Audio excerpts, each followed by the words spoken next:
All right, guys, go ahead. Can you describe what you've seen from Jordan Love, especially recently, as seems like he's been getting better as the season has gone? Yeah, look, I see a quarterback that does a really good job of processing. He gets through his reads. He knows where he wants to go with the football. He delivers the ball accurately. I see a guy that's playing really at a high level. And he's got a lot of good skill players to get the ball to. So um, I think it's certainly a challenge for us. That's for sure. Definitely good football. Sean Wright named Defensive Player of the Month.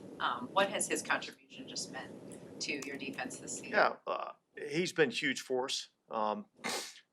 Again, he's a guy that really, kind of had to step up, in the absence of a couple other guys, and he stepped up in a big way for us. He continues to find his way around the football, continues to make plays, and really that's what this game's about, and so really pleased with what we've seen out of him. Did you see anything in him prior that gave you an inkling that this kind of production was in there? Well, look, what I saw was each and every day and each and every week during training camp, I saw a guy that continued to get better. And I've said this before, and I think, anytime you got a guy that's got talent and intelligence, and they're willing to work, those guys get better. And that's exactly what he's done. He's come in every single day, put his head down, went to work, tried to do the things that we're asking him to do, and I think he's reaping some of the benefits, and we're reaping some of the benefits of that.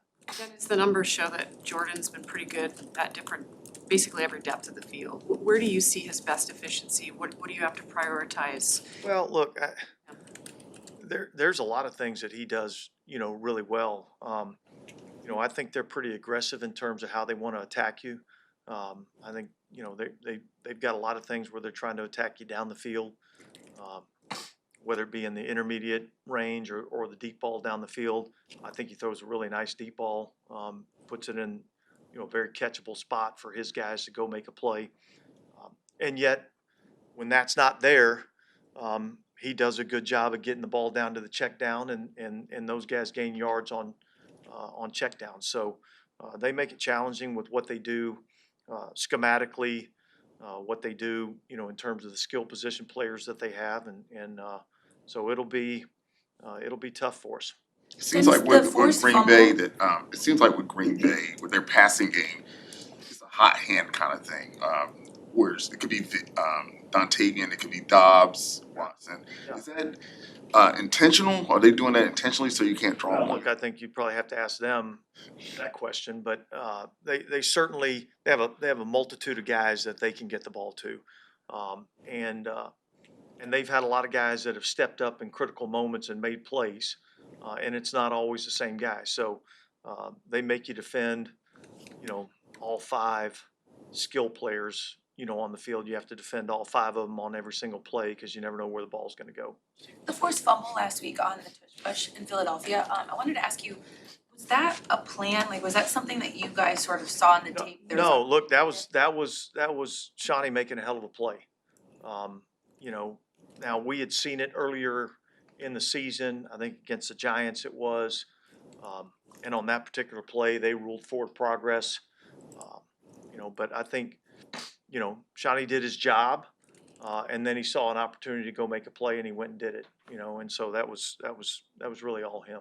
Do you think more defenses are going to because I saw you had Jalen Johnson on the other side in sort of a similar position, just kind of waiting to see what would happen on that play. And we've seen in the past so many teams send guys over the top to try to match the quarterback's timing, but the problem with that is matching the timing. Whereas these guys, if they just wait and see if there's an opportunity, it seems like a smarter play. Do you think more defenses are going to start doing that? Listen, I don't know. I mean, everybody has their own, philosophy or thought process on trying to stop the play. It's a tough play to stop, but we have a certain philosophy that we believe in, and we've been fairly successful at it. What's impressed you most about Kevin Byard, what you got from him, both on the field and as a leader off? Yeah, he's just a true pro. He's seen a lot of football, and I think, he's done a really good job for us in a leadership role, kind of being the voice for the back end of the defense in particular. and I think, he understands, what his strengths are, and understands where he's got to, work to try to continue to improve. But I think, the big thing for him is, man, he's got great ball skills and he's got really good instincts. And so he's searching out opportunities to go make plays, and when they've presented themselves, he's made them. And I think that's what you have to be able to do. How did you feel Jalen and Kyler did in their first game back? Yeah, I thought overall I was pleased with what I saw. There's, anytime you don't really play a lot of football for, really, basically it's been about a year, for both those guys. Haven't played a ton of football in the last year, and so I think there's a little bit of rust that was in there. But I think they'll be improved this week. What have you seen from Jalen, just his, as he said, his effort to push himself to get back sooner, like just watching him kind of go through that mental and physical recovery? Yeah, look, I mean, that's challenging for any athlete. You have an injury, you push yourself to try to get back, and then you suffer a setback. And that's tough, both physically and mentally. But I think he did a really good job trying to push the rehab, trying to get back as quickly as he can. And I think it's our job to make sure we're smart in terms of, what that volume is for him. We certainly had a plan last week. We'll see where this week takes us. But I think each and every week you kind of, try to build up from where you were the previous week. At his full capacity, like at this critical stretch of the season, what does he give you? I think he's got elite cover talent. I think he's smart. He's instinctive. He's a good cover player. I mean, he just gives us another really good football player to put out there on the field. What's been your reaction to the takeaways? What's what? Been your reaction to the takeaways? Yay. Is it where you thought it would be? Has it exceeded your expectations? Yeah. I mean, I don't know that we ever set out, at the beginning of the season saying we got to take the ball away this many times. That's really not, what our, we didn't have like this goal in mind that this is how many we have to take away. I think the most impressive thing to me is just the ball mindset that our team has at all three levels of the defense. And I've said this before, I'll continue to say this. I think Al's been a great addition for us in terms of being able to do that. You track him all throughout his career and the secondaries that he's been a part of. They've taken the ball away, and that's not by accident. That's a mindset, a mentality, and he's done a great job with our back end of really instilling that. All right, thanks, guys. Thank you.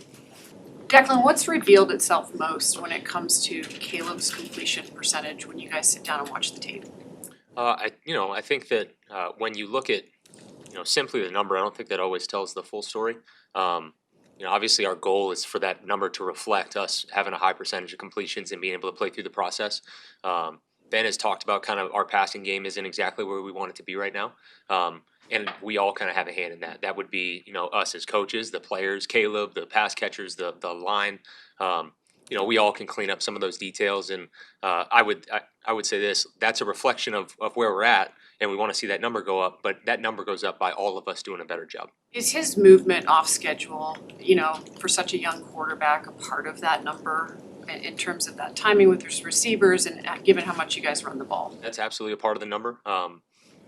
That number is twofold. It's when you're playing within the progression or playing within the scheme that you called, and it's also reflective of when we do break the pocket, what happens, that second play that we start, and how successful we are at it. And so in both areas, we're really working to improve still, with his feet, his eyes, the pass catchers, our route detail, being where we're supposed to be when we're supposed to be there, and then when he does break, contain that second play, us all getting on the same page and making sure that the spacing is right and Caleb delivering a catchable ball.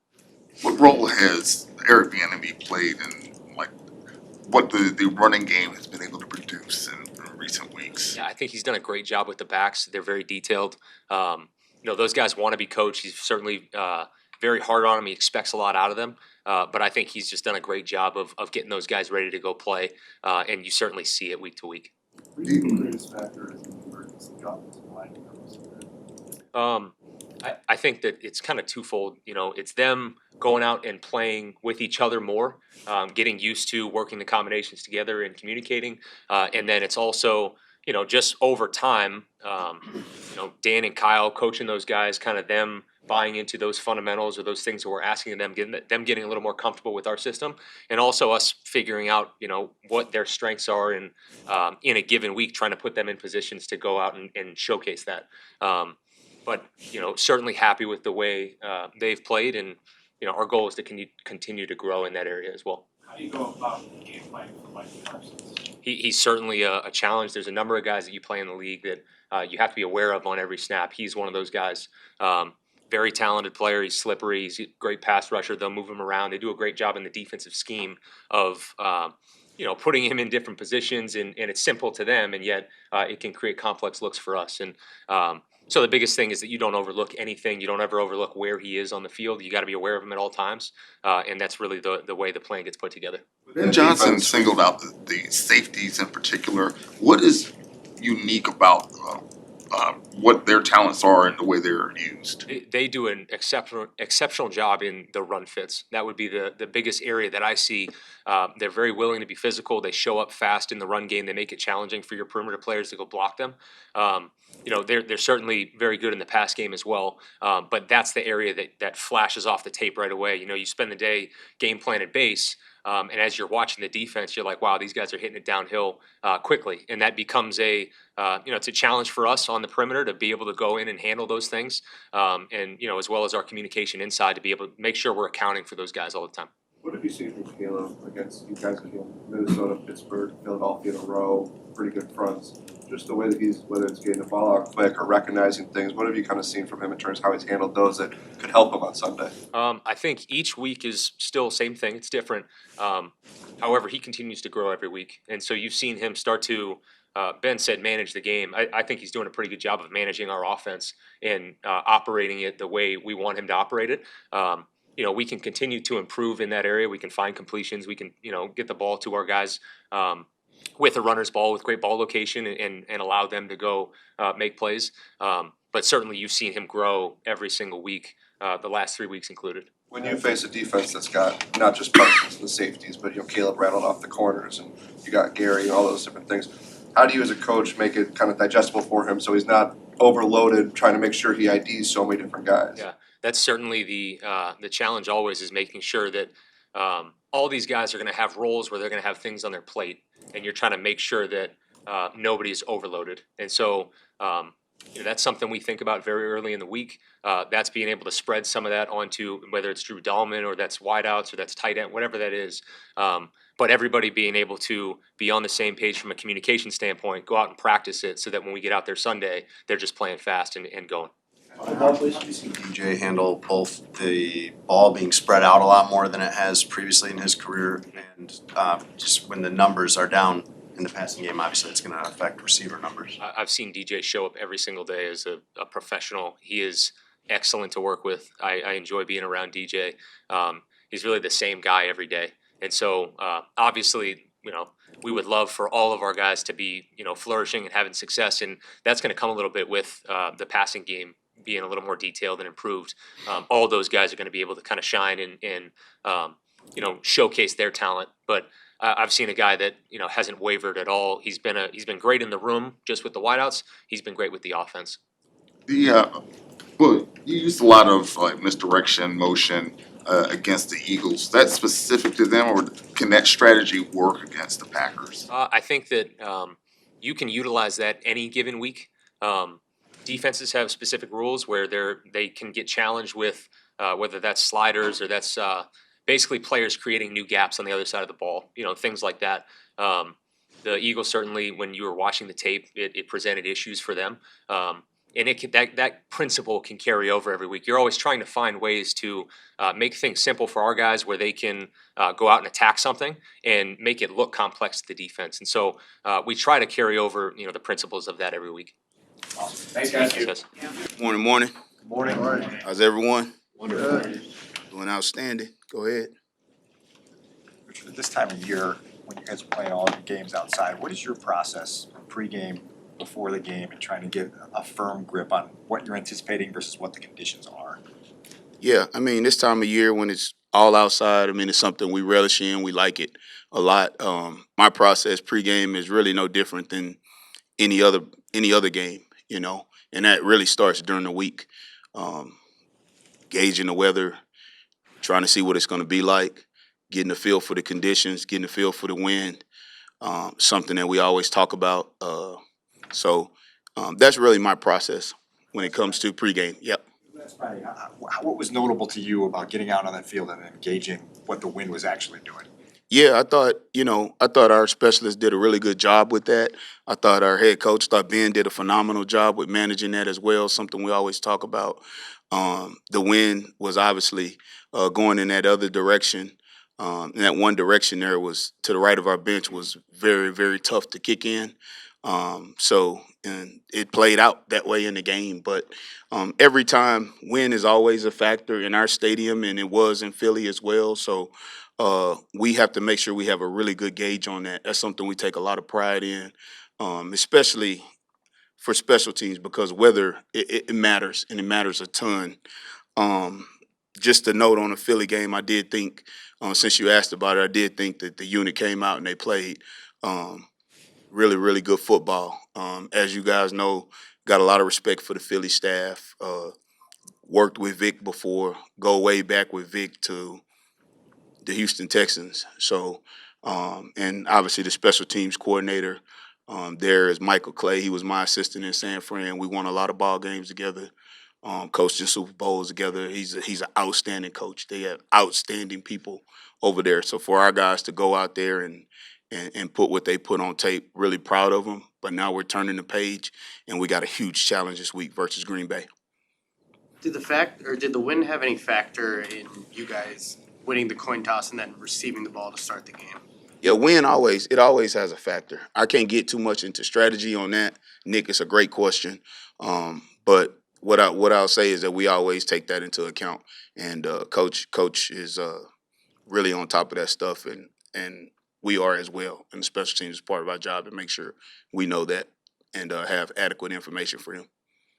Is there anything unique about game planning for Lambeau Field?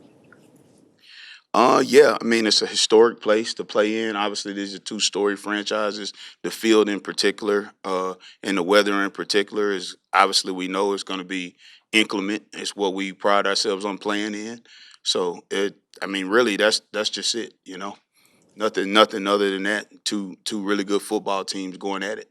How's the field quality there compared to the other Midwest stadiums like yours and Cleveland and places like that in the winter? Yeah, I think it's fine. I mean, I haven't really ran into any issues, and we don't give our guys any excuses either when it comes to that kind of stuff. So whatever the field is, whatever the weather is, whatever, both teams got to play in it, and there are no excuses for anything. No excuses, no explanations. Let's go out and perform.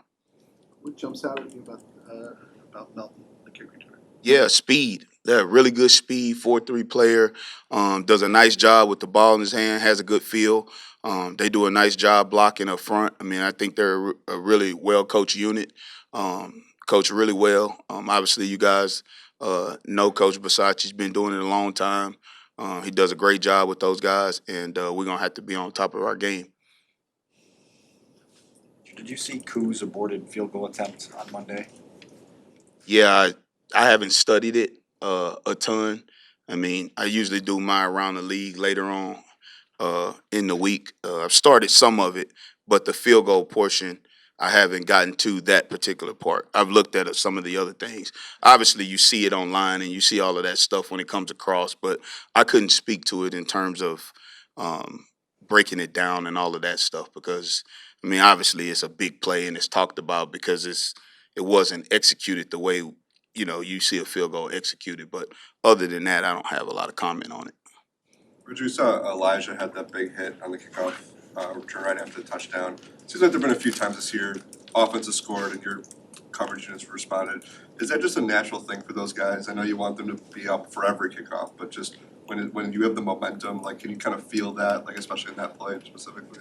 Yeah, I think it's an excellent question, Kevin, because I think that was a turning point in the ball game when Shawnee ripped that ball out there in the third, and then the offense going to score after that. Then the kickoff after that is what you're referencing.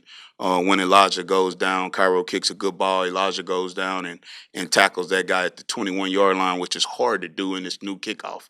It's real hard to tackle the ball inside the 23-yard line. He tackled him at the 20, and then the defense goes 3 and out right there next, which is great complementary football, like what you're talking about. And then they go 4th and 3, and defense stays out there, our unit, and they try to draw us offside with the hard count, and we don't give in to that either. And they get the penalty; they have to go back 4th and 8, and then we just keep playing good 4th-quarter football from there. So I could go on and on about that because it really excites me when all 3 phases play the way they play in the 4th quarter. So we just got to keep doing that going forward. It's been a while since you guys have played big, meaningful football games in December, especially against the Packers. What has that shift in culture been like for you, having been here as long as you have? Well, I mean, to me, every game, it's a good question, but every game to me is a meaningful game because I take every game serious, and our players do too. I understand why you're asking the question, but to me, it's just another week of football. Another week of football. We understand it's a big game and it's a rivalry. And now that the rivalry is back real, it's exciting. But obviously, we're no different. We got a 1-0 mentality, and we're going to try to win this football game just like every other game, just like we approached every other game this year. We're looking to play for 60 minutes and more if we need to.